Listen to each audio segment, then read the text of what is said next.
Bakit, Jeremy? Alam mo ba yung mga karapatan ng mga mamimili? Yeah! Eto ba yung mga pananagutan ng mamimili? Di ko kasi alam eh. Alam mo ba? Yeah! Pakopya ako bukas ah. Yeah! Ha? Napag-aralan na natin yan kay Sir Haladala. Bye! Mag-aral ka kasi. Karapatan ng mamimili. Karapatan sa tamang impormasyon. May karapatan ka mapangalagaan laban sa mapaninlang. Kailangan nito para maiwasan ang pagsasamantala ng iba. Karapatang pumili. May karapatan kang pumili ng iba't ibang produkto at paglilingkod sa halagang kaya mo. Malinis na kapaligiran. May karapatan ka sa sapat na mga kalagayan sa buhay na nagbibigay pahintulot sa isang marangal at maayos na pagkatao.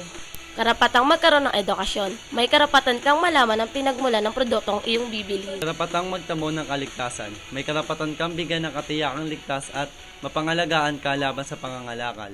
Karapatang madinig. May karapatan kang makatiyak na ang iyong kapakanan ay isasaalang-alang. Kabayaran para sa kapinsalaan. Ito'y proteksyon mo laban sa mababang uri ng paglilingkod. Mga pananagutan ng mamimili. Kabayaran sa biniling kalakal. Responsibilidad ng bawat mamimili na bayaran ang kanilang biniling produkto. Paghingi ng resibo. Karapatang malamang tiyak ang bilang ng mga biniling produkto. Pagtangkilik sa sariling produkto, nararapat na mas bigyan pansin ng mga produktong sariling atin. Pagiging mulat at mapagmasid. Dapat maging masiyasat at metikuloso ang mga mamimili. Alam ko na! Yeah!